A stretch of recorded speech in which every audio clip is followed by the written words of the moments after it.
In this video, we're going to talk a little bit about how intelligence is measured and why it's possible for a child's IQ to change over time.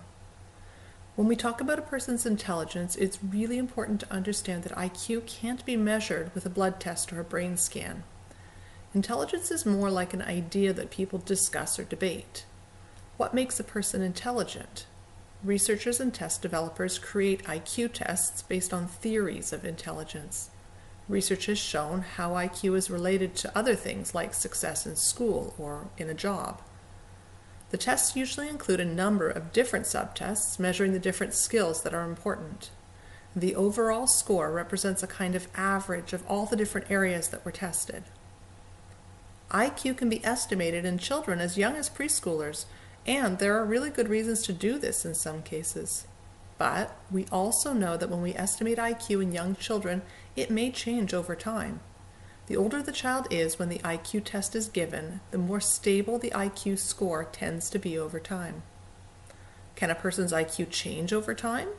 Yes, it can. Think about two cars stopped at a red light. When the light turns green, both cars go. The blue car is traveling at 100 kilometers an hour and the red car is going 60 kilometers an hour. For a while, the cars will be close together, but the blue car is slightly in front. Over time, the distance between the red car and the blue car will increase because they're traveling at different speeds. You can also see this on this graph.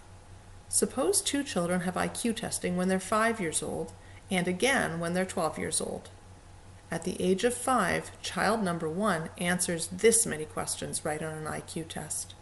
And over time, child 1 learns and acquires new skills at a rate like this, so that when she's 12 years old, she answers this many questions right on the same IQ test.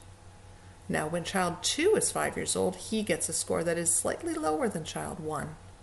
And over time, child 2 also learns and acquires new skills, but at a slightly slower rate than child 1 did, like this.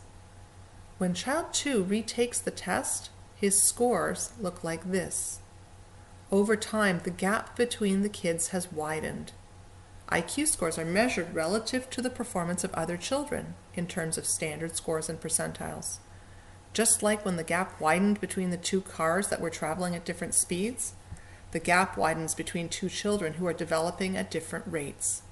That's why a child's IQ can change if they're developing at a slower pace. If you found this video helpful, please hit the like button and subscribe.